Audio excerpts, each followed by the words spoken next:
গোপালগঞ্জে এনসিপির কর্মসূচিতে ছাত্রলীগের হামলা, আইনশৃঙ্খলা বাহিনীর সাথে ধাওয়া পাল্টা ধাওয়া, ১৪৪ ধারা জারি, পরিস্থিতি নিয়ন্ত্রণে যোগ দিয়েছে সেনাবাহিনী। এনসিপির কর্মসূচিতে আওয়ামী সন্ত্রাসীদের হামলায় গভীর উদ্বেগ মির্জা ফখরুলের, বলেছেন দুষ্কৃতিকারীরা অস্থিতিশীল পরিস্থিতি করে ফায়দা হাসিলের অপতৎপরতা চালাচ্ছে। শহীদ আবু সাইদ স্মরণে স্মৃতিস্তম্ভ মিউজিয়াম হচ্ছে রংপুরে, হত্যাকাণ্ডের বিচার দ্রুত সম্পন্নের আশ্বাস। চট্টগ্রামের শহীদ ওয়াসিমের কবরে স্বজন সহপাঠীদের শ্রদ্ধা। ইসির ওয়েবসাইট থেকে সরানো হলো নৌকা, বিচার ও ক্ষমা না চাইলে নির্বাচনে আওয়ামী লীগের অংশ নেওয়া কঠিন, মত ফ্রান্সের রাষ্ট্রদূতের। দেখছিলেন ক্রাউন সিমেন্ট সংবাদ শিরোনাম। গোপালগঞ্জে জাতীয় নাগরিক পার্টি এনসিপির সমাবেশ মঞ্চ ও পদযাত্রায় হামলা চালিয়েছে নিষিদ্ধ ঘোষিত সংগঠন ছাত্রলীগ। ককটেল বিস্ফোরণ ঘটে। এ সময় এনসিপি নেতাদের পরে পুলিশ সুপারের কার্যালয়ে নিয়ে যাওয়া হয়। হামলাকারীদের সঙ্গে আইনশৃঙ্খলা বাহিনীর ধাওয়া পাল্টা ধাওয়ায় এলাকাটি রণক্ষেত্রে পরিণত হয়। গোপালগঞ্জে ১৪৪ ধারা জারি করা হয়েছে। পরিস্থিতি নিয়ন্ত্রণে পুলিশের পাশাপাশি মাঠে নেমেছে সেনাবাহিনী।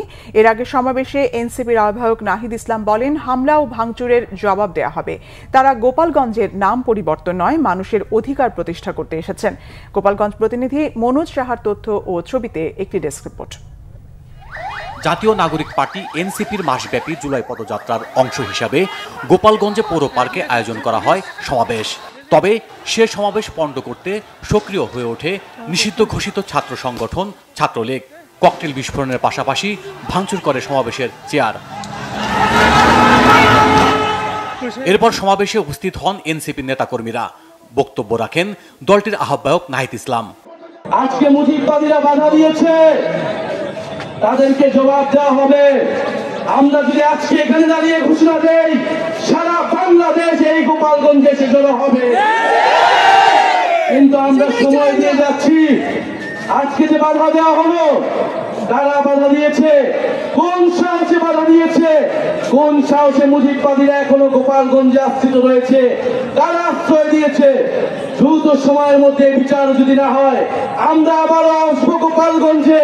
আমরা নিজ হাতে দায়িত্ব নিয়ে গোপালগঞ্জকে মুজিববাদীদের থেকে মুক্ত করব ইনশাআল্লাহ। তবে সমাবেশ শেষে এনসিপির পদযাত্রায় আবারও হামলা চালায় ছাত্রলীগের নেতাকর্মীরা। পুলিশের সাথে চলে ধাওয়া পাল্টা ধাওয়া। নিরাপত্তার জন্য এনসিপি নেতাকর্মীদের নিয়ে যাওয়া হয় পুলিশ সুপার কার্যালয়ে। এর আগে পুলিশ জানায়, সকালে সদর উপজেলার উলপুর এলাকায় পুলিশের গাড়িতে হামলা চালায় জেলা ছাত্রলীগের সাধারণ সম্পাদক আতাউর রহমান পিয়ালের সমর্থকরা। মারধর করে এক পুলিশ সদস্যকে। বিষয়টি নিশ্চিত করে গোপালগঞ্জ সদর থানার ভারপ্রাপ্ত কর্মকর্তা ওসি মীর মোহাম্মদ সাজিদুর রহমান জানান, খবর পেয়ে যৌথ বাহিনীর সদস্যরা ঘটনাস্থলে পৌঁছে পরিস্থিতি নিয়ন্ত্রণে আনে। এদিকে হামলা চালানো হয় সদর উপজেলা নির্বাহী অফিসারের গাড়িতে। এছাড়া ঘোনাপাড়া টেকেরহাট আঞ্চলিক সড়কে গাছ কেটে করা হয় সড়ক অবরোধ। দ্রুত পরিবেশ স্বাভাবিক হবে এমন প্রত্যাশা স্থানীয়দের। Bangla vision news desk. গোপালগঞ্জে এনসিপির পূর্ব ঘোষিত মার্চ টু গোপালগঞ্জ কর্মসূচিতে পতিত আওয়ামী ফ্যাসিস্ট সরকারের সন্ত্রাসীদের ন্যাক্কারজনক হামলার ঘটনার গভীর উদ্বেগ প্রকাশ করেছেন বিএনপি মহাসচিব মির্জা ফখরুল ইসলাম আলমগীর। এক বিবৃতিতে বিএনপি মহাসচিব বলেন, আওয়ামী স্বৈরাচারী শাসক গোষ্ঠীর পতনের পর দুষ্কৃতিকারীরা আবারও দেশে অস্থিতিশীল পরিস্থিতি তৈরি করে ফায়দা হাসিলের অপতৎপরতা চালাচ্ছে। গোপালগঞ্জ এনসিপির পূর্ব ঘোষিত কর্মসূচির উপর বর্বরচিত হামলা, ককটেল বিস্ফোরণ, ইভেনও সহ আইনশৃঙ্খলা রক্ষাকারী বাহিনীর গাড়িতে অগ্নিসংযোগ ও পুলিশ সদস্যদের আহত করার বর্বর ঘটনা সেই অপতৎপরতারই বহিঃপ্রকাশ। আইনশৃঙ্খলা পরিস্থিতির চরম অবনতির কারণে আওয়ামী দোসররা মরণ কামড় দিয়ে অরাজক পরিস্থিতি তৈরি করছে। এই দুষ্কৃতিকারীদের কঠোর হাতে দমন করা ছাড়া বিকল্প কোনো পথ নেই। আজ 16 জুলাই। এই দিনে ফ্যাসিস্ট আওয়ামী সরকারের বিরুদ্ধে উত্তাল হয়ে ওঠে রংপুর। পুলিশের বন্দুকের নলের সামনে বুক চিতিয়ে দাঁড়িয়ে যান রোকেয়া বিশ্ববিদ্যালয়ের শিক্ষার্থী আবু সাইদ। বৈষম্য বিরোধী এই আন্দোলনে শহীদ হন তিনি। তার আত্মত্যাগের পর তীব্র থেকে তীব্রতর হয়ে ওঠে আন্দোলন, ছড়িয়ে পড়ে সারা দেশে। পতন হয় ফ্যাসিস্ট সরকারের। বিশ্লেষকরা বলছেন, আবু সাইদের সাহসিকতা দেখিয়ে অনুপ্রাণিত হয়েছেন তরুণ প্রজন্ম। রংপুর থেকে জুহেল আহমেদের রিপোর্ট। রংপুরে এভাবেই দুই হাতের ডানা মেলে পুলিশের গুলিবরণ করে নেন অকুতভয় আবু সাইদ। লড়াই করেন ফ্যাসিস্ট সরকারের বিরুদ্ধে। জীবন দিয়ে বিশ্বকে দেখিয়েছেন সাহস, হয়েছেন শ্রদ্ধা আর ভালোবাসার প্রতীক। বেগম রোকেয়া বিশ্ববিদ্যালয়ের মেধাবী শিক্ষার্থী আবু সাইদ ছিলেন প্রতিজ্ঞার প্রতীক। সহপাঠীদের ভাষায় তার আত্মত্যাগে পালিয়েছে ফ্যাসিস্ট, জন্ম হয়েছে নতুন বাংলাদেশের। শুরু থেকে আবু সাইদ এই জুলাই বিপ্লবের যে একটা ছিল, স্পৃহা ছিল, সেটা তার মধ্যে ছিল এবং বলা যায় যে আবু সাইদ এই জুলাই বিপ্লবের একজন মহানায়ক। আবু সাইদ সেদিন শুধু পুলিশের বুলেটের সামনেই দাঁড়ায়নি, বরং আবু সাইদ এই বাংলাদেশে দীর্ঘদিন জুড়ে যে অন্যায়, যে বৈষম্য যেটা ঘটে চলেছিল সেটার বিরুদ্ধে সে আসলে তার বুক উঁচিয়ে দাঁড়িয়েছিল। আমাদের একটাই দাবি, আবু সাইদ ভাই যে বৈষম্যহীন বাংলাদেশ গড়ার যে একটা প্রত্যয় নিয়ে নিজের জীবনটা দিয়েছে, এটা যেন ওই রকম একটা বাংলাদেশ গড়ে ওঠে। তিনি এত দুঃসাহসী ছিলেন যে তার হাত ধরে এই দেশটি আমাদের দ্বিতীয়বারের মতো স্বাধীন হয়েছে, এটা আমরা আগে বুঝতে পারিনি। তবে নতুন বাংলাদেশে সম অধিকার প্রতিষ্ঠা নিয়ে সন্দিহান বিশ্লেষকরা। আবু সাইদ যে জন্য জীবন উৎসর্গ করেছিল, আমার উচিত যে আবু সাইদের স্বপ্নের যে বাংলাদেশ, দারিদ্র্যমুক্ত, বৈষম্যহীন, ধনী গরিবের মধ্যে যে ব্যবধান সেটা কম থাকা একটা সমাজ, সেই সমাজ বিনির্মাণে কাজ করা। আমি আশা করব ভবিষ্যতে যারা সরকার গঠন করবে তার আবু সাইদের মতো যারা আত্মত্যাগ করেছে তার মতো আরও 1500 থেকে 2000 মানুষ তাদের প্রতি শ্রদ্ধা রেখে এমন একটা সমাজ বিনির্মাণের চেষ্টা করবে যে সমাজে চাকুরির জন্য জীবন দিতে হবে না। যুগ যুগ ধরে ইতিহাসের পাতায় থাকবে আবু সাইদরা। গত 1 বছরে তাদের আত্মত্যাগের সম্মান কতটুকু দিতে পেরেছে সরকার, তা নিয়েও রয়েছে নানা আলোচনা ও সমালোচনা। জুয়েল আহমেদ, বাংলা ভিশন, রংপুর। অন্তর্বর্তী সরকারের আইন, বিচার ও সংসদ বিষয়ক উপদেষ্টা ডক্টর আসিফ নজরুল বলেছেন, সারা বিশ্বের কাছে গ্রহণযোগ্য হবে জুলাই বিপ্লবে শহীদ আবু সাইদের বিচার। অন্তর্বর্তী সরকারের সময়কালেই শেষ হবে এই হত্যাকাণ্ডের বিচার। আর পরিবেশ, বন ও জলবায়ু পরিবর্তন মন্ত্রণালয়ের উপদেষ্টা সৈয়দা রিজওয়ানা হাসান বলেছেন, আবু সাইদরা ন্যায্যতার পক্ষে কথা বলেছিল বলে তাদের বুকে গুলি করা হয়। দুপুরে বৈষম্য বিরোধী ছাত্র আন্দোলনের প্রথম শহীদ আবু সাইদের শাহাদাত বার্ষিকী ও জুলাই শহীদ দিবস উপলক্ষে রংপুরে বেগম রোকেয়া বিশ্ববিদ্যালয়ে আলোচনা সভায় একথা বলেন দুই উপদেষ্টা। এ সময় বিশ্ববিদ্যালয়ে শহীদ আবু সাইদ তরুণ মিউজিয়ামের ভিত্তিপ্রস্তর, বিশ্ববিদ্যালয় সংলগ্ন চত্বরে শহীদ আবু সাইদ স্মৃতিস্তম্ভের ভিত্তিপ্রস্তর স্থাপন করেন। আলোচনা সভায় প্রধান অতিথি ছিলেন শহীদ আবু সাইদের বাবা সহ 12 শহীদ পরিবারের স্বজনরা। এর আগে সকালে বিশ্ববিদ্যালয় প্রশাসন পীরগঞ্জের জাফরগঞ্জে শহীদ আবু সাইদের কবর জিয়ারতের মধ্য দিয়ে দিবসের সূচনা হয়। পরে ক্যাম্পাসে কালো ব্যাজ ধারণ ও শোক র্যালি হয়। এছাড়া কেন্দ্রীয় ছাত্রদল সভাপতি রাকিবুল ইসলাম, এবি পার্টির চেয়ারম্যান মুজিবুর রহমান মঞ্জু, গণসংহতি আন্দোলন সমন্বয়ক জোনায়েদ সাকি, জামাতে ইসলামী সহ বিভিন্ন সংগঠন আবু সাইদের কবর জিয়ারত করেন। জুলাই গণ অভ্যুত্থানে চট্টগ্রামের প্রথম শহীদ জাতীয়তাবাদী ছাত্রদল নেতা ওয়াসিম আকরাম। ওয়াসিমের প্রথম শাহাদাত বার্ষিকীতে তার গ্রামের বাড়ি কক্সবাজারে ওয়াসিমের কবরে শ্রদ্ধা নিবেদন করেছেন স্বজন সহপাঠীরা। তাকে হারিয়ে এখনও শোক কাটিয়ে উঠতে পারেনি তার পরিবার। এই সরকারের আমলেই হত্যার দ্রুত বিচারের দাবি তার বাবা, মা ও সহপাঠীদের। কক্সবাজার প্রতিনিধি মোর্শেদুর রহমান খোকনের তথ্য ও ছবিতে ডেস্ক রিপোর্ট। জুলাই গণ অভ্যুত্থানে চট্টগ্রামের শুরু থেকেই সক্রিয় ছিলেন জাতীয়তাবাদী ছাত্র দল নেতা ওয়াসিম আকরাম। আন্দোলন ঠেকাতে স্বৈরাচার সরকার দমন নিপীড়ন শুরু করলেও দমে যাননি তিনি। অন্য সহযোদ্ধাদের মতোই 12 জুলাই তার ফেসবুক পেজে লিখেন, 52 পর থেকে ছাত্র আন্দোলন ব্যর্থ হয়নি, 24-এও হবে না। এরপর 16 জুলাই সকালে সহপাঠীদের উদ্দেশ্যে ওয়াসিমের সর্বশেষ স্ট্যাটাস ছিল, চলে আসুন 16 শহরে, ছাত্রদল আমার প্রাণের সংগঠন, আমি এ পরিচয় শহীদ হব। সেই আতঙ্কই সত্যি হলো। সেদিন দুপুর 3টায় চট্টগ্রামের মুরাদপুরে পুলিশ ছাত্রলীগের সাথে সংঘর্ষে শহীদ হন ছাত্রদল নেতা ওয়াসিম।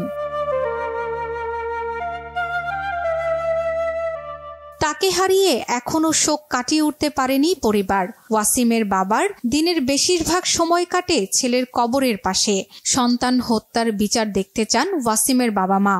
আমার এত সৌভাগ্য, আলহামদুলিল্লাহ, আমার ছেলেটা আমি লাশ হইলে পাইছি। আমি সঠিক ওই জিনিসটা চাবো, আমাদের ছেলে মেয়েদের যারা আহত হয়েছে, নিহত হয়েছে বা শাহাদাত বরণ হয়েছে, ওনাদের সুষ্ঠু বিচার যার নাকি সরকারের কাছে যায়। আমার বিচার কান সঠিকভাবে পাই ফা ফুরিব বাজি আমার কাপা ফুরিব আর বিচারে না তো চা ফুরিব, যতদিন আছে এতদিন আর বিচারি আর চাই যা ফুরিব। আমার ভাইয়া নিজে হেঁটে আসার কথা ছিল, কিন্তু আসছে লাশবাহী গাড়ি করে নিতর দেখে।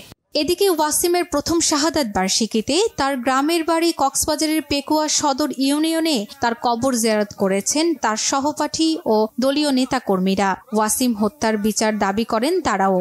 অত্যন্ত দুর্ভাগ্যজনকভাবে আমরা দেখলাম যে শহীদ মুগ্ধ এবং শহীদ আবু সাঈদের নামটি পাঠ্যপুস্তকে অন্তর্ভুক্ত করা হলো শুধুমাত্র রাজনৈতিক কর্মী হিসাবে এবং বাংলাদেশ জাতীয়তাবাদী ছাত্রদলের একজন একনিষ্ঠ কর্মী হওয়ার কারণে তার নামটি পাঠ্যপুস্তকে অন্তর্ভুক্ত করা হয়নি। শহীদ ওয়াসিম আকরামকে দলীয় দৃষ্টিকোণ থেকে দেখার যে প্রবণতা, এটি আমাদেরকে মনে করিয়ে দেয় যে বৈষম্যহীন সমাজ প্রতিষ্ঠার জন্য শহীদ ওয়াসিম আকরাম নিজের জীবন দিয়েছেন, সেই বৈষম্যটি আজকেও সমাজ ব্যবস্থায় আসলে রয়ে গিয়েছে। সে বন্ধুদের বলেছিল যে আমি ভাই ব্যথা পাইছি, আমি হয়তো আন্দোলনে যেতে পারবো না, কিন্তু ওয়াসিম আকরাম 16 তারিখ কাউকে না বলে, বাসায় কোনো ফ্রেন্ডকে না বলে সেই আন্দোলনে চলে আসে। বিভাগীয় প্রোগ্রাম থেকে শুরু করে কেন্দ্রীয় প্রোগ্রাম, এমন কোনো প্রোগ্রাম ছিল না যে শহীদ ওয়াসিমের সরব উপস্থিতি ছিল না। শহীদ ওয়াসিম আকরাম চট্টগ্রাম কলেজের সমাজবিজ্ঞান অনুষদের 4র্থ বর্ষের ছাত্র ছিলেন। চট্টগ্রাম কলেজ ও পেকুয়া উপজেলা ছাত্রদল রাজনীতির সঙ্গেও যুক্ত ছিলেন ওয়াসিম। শর্মিলা কেয়া, বাংলাভিশন নিউজ ডেস্ক। দেশের বিভিন্ন জায়গায় জুলাই শহীদ স্মরণে দোয়া ও মিলাদ মাহফিল হয়েছে। চট্টগ্রাম প্রেস ক্লাবে জুলাই শহীদ দিবস উপলক্ষে দোয়া মাহফিলে 24 ছাত্র জনতার গণঅভ্যুত্থানে শহীদদের রুহের মাগফিরাত কামনা করে দোয়া ও মোনাজাত করা হয়। কিশোরগঞ্জে গণ অধিকার পরিষদ জুলাই শহীদ দিবস উপলক্ষে গণহত্যায় জড়িত ফ্যাসিস্টদের রাজনীতি নিষিদ্ধকরণ এবং রাষ্ট্র সংস্কারের দাবিতে গণপদযাত্রা ও সমাবেশ করে। ময়মনসিংহে বাংলাদেশ কৃষি বিশ্ববিদ্যালয়ে জুলাই আন্দোলনের ভিডিও প্রদর্শন, শোক র্যালি, আলোচনা ও শহীদ পরিবারের সদস্যদের সম্মাননা দিয়েছে। শিল্পাচার্য জয়নুল আবেদিন মিলনায়তনে জাতীয় দিবস উদযাপন কমিটি আয়োজিত অনুষ্ঠানে প্রধান অতিথি ছিলেন বিশ্ববিদ্যালয়ের উপাচার্য প্রফেসর ডক্টর A.K. ফজলুল হক ভূঁইয়া। দিবসটি উপলক্ষে কুড়িগ্রামে আলোচনা সভা হয়েছে জেলা প্রশাসকের সম্মেলন কক্ষে। জেলা প্রশাসক নুসরাত সুলতানা এতে সভাপতিত্বে আলোচনা শেষে শহীদদের রুহের মাগফিরাত কামনা করা হয়। দিবসটি উপলক্ষে খাগড়াছড়িতে আলোচনা সভায় সভাপতিত্ব করেন জেলা প্রশাসক A.B.M. ইফতেখারুল ইসলাম খন্দকার। নড়াইলে জেলা প্রশাসনের আয়োজনে আলোচনা সভা শেষে শহীদ আবু সাঈদ সহ বৈষম্য বিরোধী আন্দোলনে নিহতদের আত্মার মাগফিরাত এবং আহতদের সুস্থতা কামনায় দোয়া মাহফিল হয়। এদিকে মধ্যরাতে জুলাই 2024 গণ অভ্যুত্থানের স্মৃতিতে জাহাঙ্গীরনগর বিশ্ববিদ্যালয়ে কাল রাত্রি উদযাপন হয়েছে। পরে শেখ হাসিনার বিচার চেয়ে বিক্ষোভ মিছিল করেন শিক্ষক শিক্ষার্থীরা। নির্বাচন কমিশনের ওয়েবসাইট থেকে নিবন্ধন স্থগিত হওয়া আওয়ামী লীগের নৌকা প্রতীক সরিয়ে ফেলা হয়েছে। সকালে ইসির ওয়েবসাইটে দেখা যায় আওয়ামী লীগ নামের পাশে প্রতীক হিসেবে নৌকা নেই। এর আগে মঙ্গলবার রাতে এক ফেসবুক পোস্টে স্থানীয় সরকার উপদেষ্টা আসিফ মাহমুদ সজীব ভূঁইয়া ইসির সমালোচনা করে প্রশ্ন রাখেন, অভিশপ্ত নৌকা মার্কাকে কোন বিবেচনায় আবার শিডিউলভুক্ত করতে আইন মন্ত্রণালয়ে পাঠানো হলো। 2024 সালের 5 অগস্ট ছাত্র জনতার গণ অভ্যুত্থানে আওয়ামী লীগের 15 বছরের শাসনের অবসান ঘটে। প্রধানমন্ত্রী শেখ হাসিনা পদত্যাগ করে দেশ ছেড়ে ভারতে আশ্রয় নেন। পরবর্তীতে গত 12 মে সরকার আনুষ্ঠানিকভাবে আওয়ামী লীগ ও তার সব অঙ্গ ও সহযোগী সংগঠনের রাজনৈতিক কার্যক্রম নিষিদ্ধ করে। এরপর নির্বাচন কমিশনও দলটির নিবন্ধন স্থগিত করে। এর আগে প্রধান নির্বাচন কমিশনার A.M.M. নাসির উদ্দিনের সঙ্গে বৈঠকেও এনসিপির পক্ষ থেকে নৌকা প্রতীক বাদ দেওয়ার দাবি জানানো হয়। এদিকে ফ্রান্সের রাষ্ট্রদূত ম্যারি মাসদুপ্পি বলেছেন, জুলাই হত্যাকাণ্ডের জন্য ক্ষমা না চাইলে এবং কিছু নেতার বিচার না হলে আওয়ামী লীগের জন্য নির্বাচনে অংশ নেওয়া কঠিন হবে। একই সঙ্গে আওয়ামী লীগের দলীয় সংস্কারের কথাও বলেছেন তিনি। ফ্রান্সের জাতীয় দিবস উপলক্ষে আয়োজিত অনুষ্ঠানের আগে কয়েকটি গণমাধ্যমকে কথা বলেন ফ্রান্সের রাষ্ট্রদূত। তিনি বলেন, অবাধ, সুষ্ঠু ও শান্তিপূর্ণ নির্বাচন বাংলাদেশের নিজের জন্যই গুরুত্বপূর্ণ। শান্তিপূর্ণ নির্বাচন অনুষ্ঠানে ডক্টর মোহাম্মদ ইউনূসের অঙ্গীকার এবং অন্তর্বর্তী সরকারের প্রস্তুতিতে ফ্রান্স খুশি বলে জানান তিনি। ম্যারি মাসদুপ্পি বলেন, নির্বাচন কমিশন যতটা সম্ভব অন্তর্ভুক্তিমূলক নির্বাচন অনুষ্ঠানে কাজ করছে, তবে অন্তর্ভুক্তি বলতে সব নাগরিকের ভোটের কথা বলেন তিনি। ব্যবসা বাণিজ্য সহ সব খাতে বাংলাদেশের সঙ্গে ফ্রান্স সহযোগিতার ভিত্তিতে কাজ করছে বলেও জানান রাষ্ট্রদূত। বিএনপির স্থায়ী কমিটির সদস্য সাবেক মন্ত্রী ইকবাল হাসান মাহমুদ টুকু বলেছেন, বিএনপি কখনোই বাংলাদেশকে নিজেদের সম্পদ মনে করে না। বাংলাদেশ হচ্ছে জনগণের সম্পদ। বিএনপি যতবারই রাষ্ট্রীয় ক্ষমতায় এসেছে ততবারই জনগণের সমর্থন, ভোটের ম্যান্ডেট নিয়েই ক্ষমতায় এসেছে। দুপুরে সিরাজগঞ্জের পৌর ভাসানী মিলনায়তনে জেলা বিএনপির সম্মেলনে প্রস্তুতির কমিটির মতবিনিময় সভায় তিনি কথা বলেন। তিনি বলেন, বিএনপি গণতন্ত্রে বিশ্বাসী দল বলেই অবরুদ্ধ গণতন্ত্র পুনরুদ্ধারে দীর্ঘ আন্দোলন সংগ্রাম করেছে। গণতন্ত্র ছাড়া জনগণের ম্যান্ডেট ছাড়া বিএনপি অন্য কোনো কিছু নিয়ে চিন্তা করে না। ইকবাল হাসান মাহমুদ টুকু আরও বলেন, বহুদলীয় গণতন্ত্রের প্রবক্তা শহীদ রাষ্ট্রপতি জিয়াউর রহমান জামাতে ইসলামী সহ সকল ধর্মভিত্তিক রাজনৈতিক দলগুলোকে রাজনীতি করার সুযোগ করে দিয়েছিলেন। সেই কারণে জামাতে ইসলামের উচিত শুকরিয়া নামাজ আদায় করে বিএনপির প্রতি কৃতজ্ঞতা জানানো। বেশ কয়েক মাস পর 50 পয়েন্টের বেশি সূচক বৃদ্ধির দেখা পেল দেশের প্রধান পুঁজিবাজার ঢাকা স্টক এক্সচেঞ্জ ডিএসসি। দেশের আরেক শেয়ার বাজার চট্টগ্রাম স্টক এক্সচেঞ্জ সিএসসিতেও সূচক বেড়েছে। বুধবার সূচক বৃদ্ধির মধ্য দিয়ে লেনদেন শুরু হয় ডিএসসিতে। পৌনে 1 ঘন্টা লেনদেনের সূচক একটানা ধীরে ধীরে উপরের দিকে উঠতে থাকে। ওই সময় ডিএসসির সাধারণ সূচক ডিএসসি এক্স অবস্থান করে 5095 পয়েন্টে, কিন্তু এরপরই সূচক কিছুটা ওঠানামা শুরু হয়, তবে সূচক আর ঋণাত্মক হয়নি। হাতবদল হওয়া 267টি কোম্পানির শেয়ার ও মিউচুয়াল ফান্ডের ইউনিটের দাম বেড়েছে, কমেছে 79টির ও অপরিবর্তিত রয়েছে 51টি। একই সঙ্গে হাতবদল হওয়ার প্রবণতায় লেনদেন হয় 734 কোটি টাকা। দিন শেষে ডিএসসির সাধারণ সূচক 54 পয়েন্ট বেড়ে দাঁড়িয়েছে 5116 পয়েন্টে। কক্সবাজার সদরের ভারুয়াখালীতে জমি সংক্রান্ত বিরোধের জেরে হামলায় আহত বিএনপি নেতা রহিমউদ্দিন শিকদারের মৃত্যুর ঘটনায় প্রতিবাদে সংবাদ সম্মেলন করেছে সদর উপজেলা বিএনপি। জেলা বিএনপির কার্যালয়ে সংবাদ সম্মেলনে বিএনপি নেতারা হামলার ঘটনায় জামাত শিবিরকে দায়ী করেছে। এর আগে রাতে ঘটনার প্রতিবাদে শহরে বিক্ষোভ মিছিল করে বিএনপি ও অঙ্গ সংগঠনের নেতাকর্মীরা। মঙ্গলবার সকালে চট্টগ্রামের এভার কেয়ার হাসপাতালে মারা যান জামাতের নেতা কর্মীর হামলায় আহত বিএনপি নেতা রহিমউদ্দিন শিকদার। সোমবার রাতে জমি নিয়ে বিরোধের জেরে তার ভাইদের মারধর করা হয়। পরে গুরুতর অবস্থায় তাদের কক্সবাজার সদর হাসপাতালে আনা হয়। এর মধ্যে রহিম শিকদারের অবস্থার অবনতি হলে তাকে চট্টগ্রামে নিয়ে যাওয়া হয়। নিহত রহিমউদ্দিন ভারুয়াখালী ইউনিয়ন বিএনপির যুগ্ম সাধারণ সম্পাদক। এই ঘটনায় মামলার পর প্রধান অভিযুক্ত আব্দুল আল নোমানের জামাতা মিজানকে গ্রেফতার করা হয়েছে বলে জানায় পুলিশ। সিলেট ও সুনামগঞ্জের 3টি সীমান্ত দিয়ে 55 জন বাংলাদেশিকে পুশ ইন করেছে ভারতীয় সীমান্তরক্ষী বাহিনী বিএসএফ। বুধবার ভোর 4টা থেকে সিলেটের কোম্পানীগঞ্জ উপজেলার কালাইরাগ সীমান্ত ও জৈন্তাপুর উপজেলার শ্রীপুর সীমান্ত এবং সুনামগঞ্জের নোয়াকোট সীমান্ত দিয়ে তাদের পুশ ইন করা হয়। এ সময় বিজিবির তৎপরতায় পুশ ইন হওয়া 55 বাংলাদেশিকে আটক করা হয়। সিলেটের কোম্পানীগঞ্জ উপজেলার কালাইরাগ সীমান্তে 19 জন, জৈন্তাপুর উপজেলার শ্রীপুর সীমান্তে 13 জন, গোয়াইনঘাট উপজেলার নলজুড়ি সীমান্ত দিয়ে 2 জন এবং সুনামগঞ্জের নোয়াকোট সীমান্তে 21 বাংলাদেশিকে আটক করে সিলেট ব্যাটালিয়নের 48 বিজিবির সদস্যরা। বিজিবি জানায়, আটককৃত বাংলাদেশি বিভিন্ন সময় তারা ভারতে যায়। পরবর্তীতে ভারতীয় আইন শৃঙ্খলা রক্ষাকারী বাহিনী তাদের আটক করে বিএসএফ এর হাতে তুলে দেয়। পুশিন হওয়া বাংলাদেশিরা যশোর, নড়াইল, সাতক্ষীরা ও হবিগঞ্জ সহ বিভিন্ন জেলার বাসিন্দা। এদের মধ্যে 33 নারী ও 10 শিশু রয়েছে।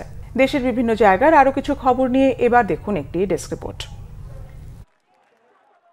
তারেক রহমান সহ বিএনপি নেতাদের বিরুদ্ধে অপপ্রচার, নৈরাজ্য ও আইনশৃঙ্খলার অবনতির প্রতিবাদে চট্টগ্রামে বিক্ষোভ সমাবেশ ও মিছিল হয়েছে। নগরীর সাগরিকা বিশ্ব রোড এলাকায় জাতীয়তাবাদী পাট শ্রমিক দলের উদ্যোগে এই কর্মসূচিতে প্রধান অতিথির বক্তব্য রাখেন সংগঠনের সভাপতি সাইদ আল নোমান। সারা দেশে আইনশৃঙ্খলা পরিস্থিতির চরম অবনতি, চাঁদাবাজি, প্রকাশ্যে মসজিদ, রাস্তায় মানুষ হত্যা সহ বিভিন্ন ঘটনার প্রতিবাদে গাইবান্ধায় বিক্ষোভ সমাবেশ করেছে বিএনপি। গাইবান্ধা সদর থানা ও শহর বিএনপির উদ্যোগে দলীয় কার্যালয়ে এই কর্মসূচি হয়। বিপুল উৎসাহ উদ্দীপনার মধ্য দিয়ে বাগেরহাটের মোল্লাহাট উপজেলা বিএনপির সম্মেলন অনুষ্ঠিত হয়েছে। উপজেলার খলিলুর রহমান ডিগ্রি কলেজ মাঠে এতে প্রধান অতিথি ছিলেন বিএনপির কেন্দ্রীয় কমিটির সদস্য ও সাবেক সংসদ সদস্য এস.এম. মুজিবুর রহমান। রূপগঞ্জ উপজেলার পূর্বাঞ্চলের বিভিন্ন এলাকায় বিএনপির ভারপ্রাপ্ত চেয়ারম্যান তারেক রহমান ঘোষিত রাষ্ট্র মেরামতের 31 দফার প্রচারপত্র বিলি করেছেন জাতীয়তাবাদী যুবদলের কেন্দ্রীয় নির্বাহী কমিটির সাবেক সহ সাধারণ সম্পাদক দুলাল হোসেন। রাঙামাটিতে জেলা বিএনপির আয়োজনে কেন্দ্র ঘোষিত নতুন সদস্য সংগ্রহ ও নবায়ন অনুষ্ঠান হয়েছে। জেলা বিএনপির কার্যালয়ে 16 দলের সভাপতি দীপন তালুকদার দীপুর সভাপতিত্বে এই কার্যক্রমের উদ্বোধনীতে বক্তব্য রাখেন জাতীয়তাবাদী দল কেন্দ্রীয় কমিটির সহ ধর্ম বিষয়ক সম্পাদক অ্যাডভোকেট দীপেন দেওয়ান সহ অনেকে। টাঙ্গাইল সদর উপজেলার কাকুয়া ইউনিয়নের প্রত্যন্ত চরাঞ্চলের স্কুল কলেজের ছাত্রছাত্রীদের মাঝে সুলতান সালাউদ্দিন টুকুর পক্ষে বিনামূল্যে ফলদ ও বনজ গাছের চারা বিতরণ করা হয়েছে। কাকুয়া সরকারি প্রাথমিক বিদ্যালয় ও কালী কিউটিল সরকারি প্রাথমিক বিদ্যালয় মাঠে এতে প্রধান অতিথি ছিলেন জেলা মহিলা দলের সাবেক সাধারণ সম্পাদক অ্যাডভোকেট মমতাজ করিম। বৃক্ষরোপণ অনুষ্ঠানে বিএনপি, ছাত্রদল, যুবদল সহ সকল পর্যায়ের নেতাকর্মীরা উপস্থিত ছিলেন। ফেনীর পরশুরাম ও ফুলগাজীতে বন্যা দুর্গত ৩,০০০ মানুষকে বিনামূল্যে চিকিৎসা সেবা ও ওষুধ দিয়েছে বিজিবি।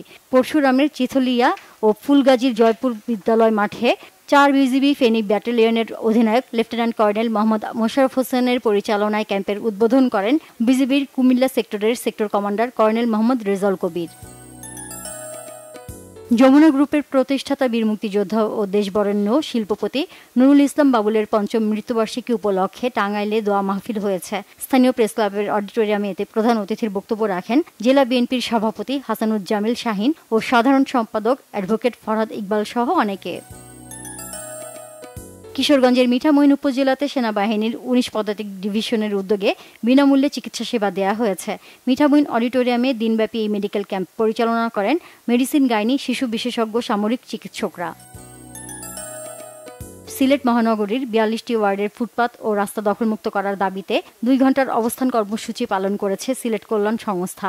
এই সময় বক্তারা নগরীকে যানজট ও ফুটপাত দখলমুক্ত করতে না পারলে সিটি কর্পোরেশনের দায়িত্বশীলদের পদত্যাগের আহ্বান জানান। খাগড়াছড়ির মানিকছড়ি শাহানশাহ হক ভান্ডারী সুন্নিয়া দাখিল মাদ্রাসার ৭ম শ্রেণীর ছাত্র মোহাম্মদ সোহেলকে উদ্ধারের দাবিতে মানববন্ধন করেছে শিক্ষার্থীরা। মানিকছড়ি ঘোরখানায় শাহানশাহ হক ভান্ডারী সুন্নিয়া দাখিল মাদ্রাসার সামনে কর্মসূচি হয়। নাটোরে জুলাই স্মৃতি ফুটবল টুর্নামেন্টের উদ্বোধন করেছেন জেলা প্রশাসক আসমা শাহিন। জেলা স্টেডিয়ামে এর আয়োজন করে বৈষম্য বিরোধী ছাত্র আন্দোলন। উদ্বোধনীতে দীঘা ডায়মন্ড ফুটবল একাডেমি বনাম ময়নাভাই স্পোর্টিং ক্লাবের মধ্যে খেলা দিয়ে শুরু হয় আনুষ্ঠানিকতা। Naznin Akter, Banglavision news desk. নীলফামারীতে দুর্বৃত্তের হামলার শিকার হয়েছেন বাংলাভিশনের জেলা প্রতিনিধি নূর আলম সিদ্দিকী। সকালে কালেক্টর স্কুল অ্যান্ড কলেজের সামনে দিয়ে যাওয়ার সময় সোহেল রানা সহ কয়েকজন দুর্বৃত্ত গাড়ির গতিরোধ করে তার উপর অতর্কিতে হামলা চালায়। এতে তার মাথা সহ শরীরের বিভিন্ন স্থানে আঘাত লাগে। এই ঘটনায় দৃষ্টান্তমূলক শাস্তির দাবি জানিয়েছেন নীলফামারী প্রেস ক্লাবের সভাপতি আতিয়ার রহমান ও সাধারণ সম্পাদক নূর আলম সহ বিভিন্ন সামাজিক সাংস্কৃতিক সংগঠনের নেতারা। সংবাদ শেষ করব ক্রাউন সিমেন্টের শিরোনামগুলো আরেকবার জানিয়ে। গোপালগঞ্জে এনসিপির কর্মসূচিতে ছাত্রলীগের হামলা, আইনশৃঙ্খলা বাহিনীর সঙ্গে ধাওয়া পাল্টা ধাওয়া, ১৪৪ ধারা জারি, পরিস্থিতি নিয়ন্ত্রণে যোগ দিয়েছে সেনাবাহিনী। এনসিপির কর্মসূচিতে আওয়ামী সন্ত্রাসীদের হামলায় গভীর উদ্বেগ মির্জা ফখরুলের, বলেছেন দুষ্কৃতিকারীরা অস্থিতিশীল পরিস্থিতি করে ফায়দা হাসিলের অপতৎপরতা চালাচ্ছে।